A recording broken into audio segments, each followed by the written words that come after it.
జిల్లా పలమనేరు నియోజకవర్గం పెద్ద పంజాని మండలంలోని శంకల్రాయపేట పంచాయతీ కేంద్రంలో నిర్వహించిన ఇది మంచి ప్రభుత్వం ప్రజావేదిక కార్యక్రమంలో పలమనేరు శాసనసభ్యులు అమర్నాథ్ రెడ్డి, చిత్తూరు ఎంపీ దగ్గుమల ప్రసాదరావు పాల్గొన్నారు. జిల్లాను అన్ని విధాల అభివృద్ది చేస్తామని, ఎన్నికలకు ముందు ఇచ్చిన హామీలన్నీ తప్పక నెరవేరుస్తామని ఈ సందర్భంగా వారు తెలియజేశారు. ఈ కార్యక్రమంలో తెలుగుదేశం పార్టీ నాయకులతో పాటు పలు శాఖల అధికారులు పాల్గొన్నారు.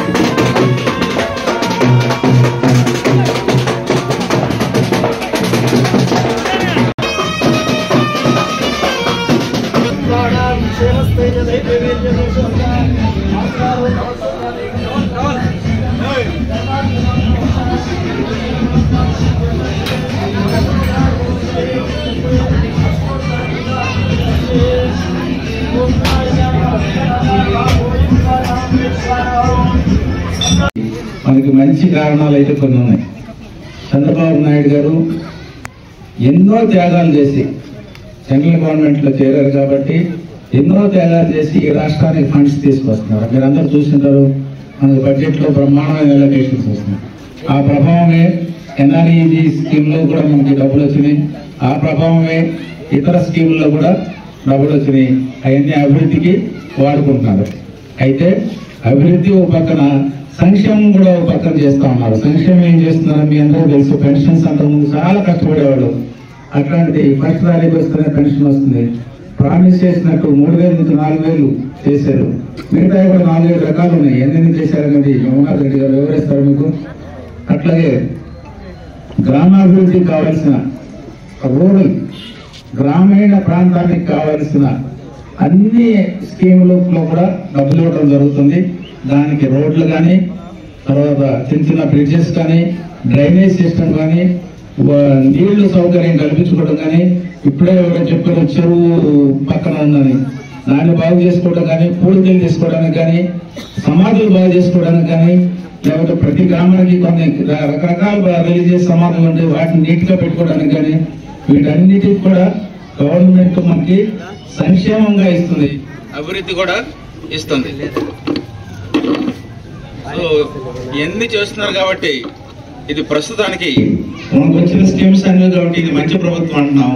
మేమే చేసాం. అయితే పనిచేసే ప్రభుత్వం కూడా కనపడాలి కదా. ఒక డబ్బులు ఇస్తున్నారు, మీకు పెన్షన్ ఇస్తున్నారు, లేకపోతే ఎన్ఆర్ఈజీ కింద పని ఇస్తున్నారంట. మేమేం చేసాం అనేది కూడా చూడండి. చూస్తే మేము చెప్పిన దానిలో ఉపాధి కల్పన చాలా ప్రథమంగా చెప్పాము. ఈ కన్వాసింగ్ టైంలో మీ ఓట్లు అడిగేటప్పుడు ఈ ఉపాధి కల్పన ఏ విధంగా తీసుకొస్తున్నాం అనే దానికి ప్రయత్నం చేస్తా ఉన్నాం. చిన్న చిన్న పరిశ్రమలు ఎలా వస్తాయి మన నియోజకవర్గానికి ప్రయత్నం చేస్తాం. దానికి గాను మనకి ఆల్రెడీ మేము చేసిన ప్రయత్నానికి గాను రేపు 26వ తారీఖున చిత్తూరులో డిఆర్డీ ఆధ్వర్యంలో ఒక మీటింగ్ జరగబోతుంది. దానిలో నిరుద్యోగమైన యువతలు కానీ, యువకులు కానీ, పాలిటెక్నిక్ కానీ, ఐటీఐ వాళ్ళు కానీ, లేకపోతే ఇంజనీరింగ్ చేసిన వాళ్ళు కానీ బయటికి వెళ్ళి ఎక్కడో చిన్న చిన్న పనులు ఇంజనీరింగ్ చేసి చిన్న ఉద్యోగాలు చేసుకొని చిన్న జీతాలు చేసే బదులు ఎక్కడ ఏదైనా చిన్న యూనిట్లు పెట్టుకోవడానికి, తర్వాత 10 మందికి ఎంప్లాయ్మెంట్ ఇవ్వడానికి అవకాశం కల్పించే ఎంఎస్ఎంఈ డిపార్ట్మెంటే మనకి చిత్తూరుకు వస్తుంది. 26వ తారీఖున వస్తుంది.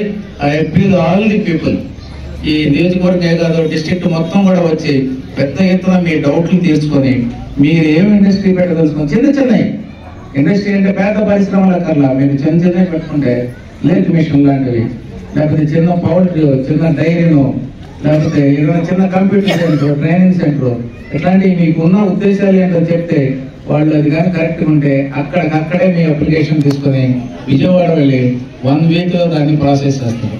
అక్కడికి వచ్చే డైరెక్టర్కి 50 లక్షల రూపాయలు శాంక్షన్ చేసే పవర్ ఉంది. ఆయన కానీ కన్విన్స్ అయ్యి వాళ్ళని ఇంజనీరింగ్ చేయడానికి సిద్ధమయ్యాడంటే సబ్సిడీతో వచ్చే అవకాశం ఉంది. 30% సబ్సిడీ వస్తుంది. ఎస్సీ ఎస్టీ బీసీలకి అయితే ఇంకా ఎక్కువ సబ్సిడీ వస్తుంది. జనరల్ కి మాత్రం 25 to 30% సబ్సిడీతో వస్తుంది. మీరు పని మొదలెట్టగానే నష్టం అవుతుందేమో అనేది సబ్సిడీ కూడా ఇస్తారు. అంటే ఒక సంవత్సరం పనిచేసిన తర్వాత లాభాల్లోకి రావడానికి మీకు సపోర్ట్ దొరుకుతుంది. కాబట్టి ఇట్లాంటి ప్రయత్నం చేస్తున్నాం. అలాగే ఇండస్ట్రీ పెద్ద పరిశ్రమ తీసుకురావడానికి ప్రయత్నం చేస్తున్నాం. అది రక్షణ డిపార్ట్మెంట్కి సంబంధించింది. అది ఇంకా దారిలో ఉంది. ఇప్పుడే మమ్మల్ని అందరినీ పిలిచారు మీటింగ్కి. చిత్తూరులో మాకు ఇండస్ట్రియల్ క్యారిడార్లో పెట్టండి, అది కానీ వస్తే 2000-3000 మందికి ఉద్యోగం వచ్చే అవకాశం ఉంది. దాంతోపాటు ఆ ఇండస్ట్రీతో ఉన్న చిన్న పక్కన ఇండస్ట్రీస్ కూడా పెట్టుకోవడానికి అవసరం. చిన్నవి అదే పెద్దది వస్తే మనకి ఈ డిస్ట్రిక్ట్కి మంచి అవకాశాలు కల్పించిన వాళ్ళు అవుతాం. ఎంప్లాయ్మెంట్ దొరుకుతుంది, క్యాష్ జనరేట్ అవుతుంది. అంతా ఎవరి చేతికైనా కూడా ఈ ఖర్చు పెట్టుకోవడానికి, సేవింగ్ చేసుకోవడానికి డబ్బులు అయితే మిగులుతాయి. సో ఈ విధంగా చాలా చేస్తున్నాం. రైల్వేస్ చేస్తున్నాం. రైల్వేస్లో కూడా ఇప్పుడు పాకాలకి మంచి ప్రాజెక్ట్ వచ్చింది. ఇప్పుడు ఆ ప్రాజెక్ట్ని ఫైనాన్షియల్గా ఇప్పుడు శాంక్షన్ వస్తే అది కానీ గ్రౌండ్ అయిందంటే అవుతుంది. శాంక్షన్ అయితే వచ్చేసింది. ఎప్పటి నుంచో ఎదురు చూస్తున్న ఆ ఫండ్స్ కూడా వస్తుంది. అది కానీ వచ్చిందంటే అక్కడ ఒక 3000 మంది దాకా ఎంప్లాయ్మెంట్ దొరికేటట్టు. సో ఎంప్లాయ్మెంట్ దొరకటమే కాకుండా ఆ చుట్టుపక్కల ఉన్న అన్ని కూడా చిన్న బోల్టులు తయారు చేసేవాళ్ళు, చిన్న బొక్కాలు తయారు చేసి, సేల్ తయారు చేసి ఇండస్ట్రీస్ తయారవుతాయి. అన్ని వాళ్ళు పెట్టుకోరు, మనం చేసి ఇస్తే ఇస్తారు. మనకి ఇండస్ట్రీ దొరుకుతుంది, మనకి ఎంప్లాయ్మెంట్ దొరుకుతుంది. ఈ విధంగా అన్ని విధాలుగా ఎలా ఉందని ట్రై చేయడానికి మేము చూస్తా ఉన్నాం. అక్కడ ఢిల్లీలో పార్లమెంట్కి వెళ్ళిన తర్వాత ఖాళీ టైంలో అంతా మినిస్టర్స్నే కలుస్తున్నాం. అయితే మాకు కావాల్సిన ఇన్పుట్ అంతా నేను ఒక్కడే చేయలేదు కాబట్టి ఈ ఇన్ఫర్మేషన్ అంతా లోకల్గా ఉన్నదంతా ఎమ్మెల్యేలు చేయాల్సి ఉంటుంది. కాబట్టి మాకు ఇక్కడ నుంచి అమర్నాథ్ రెడ్డి గారు కూడా ఎప్పటికప్పుడు మాకు ఇది కావాలి లెటర్స్ ఇస్తా ఉన్నారు, ఇన్ఫర్మేషన్ ఇస్తా ఉన్నారు. అట్లాగే 7 ఎమ్మెల్యేలు మన చంద్రబాబు నాయుడు గారు కుటుంబంలో అవైలబుల్ ఉండరు కాబట్టి శ్రీకాంత్ అయిన గారిని ఎమ్మెల్సీ చేస్తున్నాడు, ఎప్పుడు నాకు చేస్తున్నాడు ఢిల్లీలో. అలాగే మిగతా ఎమ్మెల్యేలు కూడా అంతా చేస్తున్నారు. వీళ్ళందరూ కోఆపరేషన్తో ఈ జిల్లాని అభివృద్ధి బాటలో నడిపిస్తాం. ఖచ్చితంగా చెప్పినవన్నీ ఫుల్ఫిల్ చేయడానికి ట్రై చేస్తాం. అందుకని ఇది పనిచేసే ప్రభుత్వం. ఓ పక్క మంచి ప్రభుత్వం సంక్షేమ కార్యక్రమాలు ఇస్తుంది, ఓ పక్క పనిచేసే ప్రభుత్వం అన్ని కావాల్సిన పరిశ్రమలు, కావాల్సిన వ్యవసాయానికి సంబంధించినవి అన్నీ వస్తున్నాయి. మీకు తెలుసో లేదో కావచ్చు, భర్తలు జరిగిపోయినటువంటి వితంతువులు కావచ్చు, వాళ్ళందరికీ కూడా ఈరోజు పెన్షన్లు ఇస్తా ఉన్నారు. ముఖ్యంగా వికలాంగులకు అయితే 3000 ఉండే పెన్షన్ ఒకేసారి 6000 చేశారు. మానసిక వైకల్యం కలిగి పరుపై నుంచి అంటే బెడ్ రిడన్ అయిపోయి పరుపై నుంచి లేయలేనటువంటి పరిస్థితుల్లో ఉండేటువంటి వికలాంగులకు ఒకేసారి 15,000 ఈరోజు ఇచ్చేటువంటి కార్యక్రమాన్ని తీసుకోవడం జరిగిందని చెప్పి ఈ సందర్భంగా మీ అందరూ దృష్టికి తెస్తా ఉన్నా. అదే కాకుండా ముఖ్యమంత్రిగా చంద్రబాబు నాయుడు గారు గత ప్రతిపక్ష నాయకుడుగా ఆనాటి ప్రభుత్వం పూర్తిగా కూడా ప్రభుత్వ పాఠశాలలన్నీ కూడా నిర్వీర్యం చేసి నాడు నేడు అనేటువంటి కార్యక్రమం ద్వారా అవసరం ఉన్నా లేకపోయినా డబ్బులు ఖర్చు పెట్టి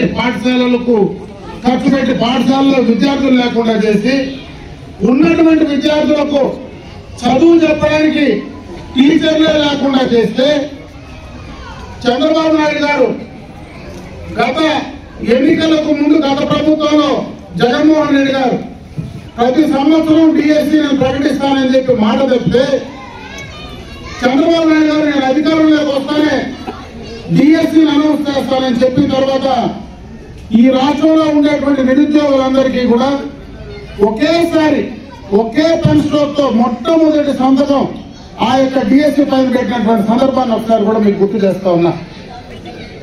గత ప్రభుత్వంలో అన్నం పెట్టి అన్న క్యాంటీన్లు రద్దు చేశారు. వాటిని మళ్ళా కూడా పునఃప్రారంభించడం జరిగింది. గత ప్రభుత్వంలో అంటే మన స్వాతంత్రం వచ్చినప్పటి నుంచి చూస్తా ఉన్నాం, మన ఆస్తుల పైన మనకు నమ్మకం ఉండేది.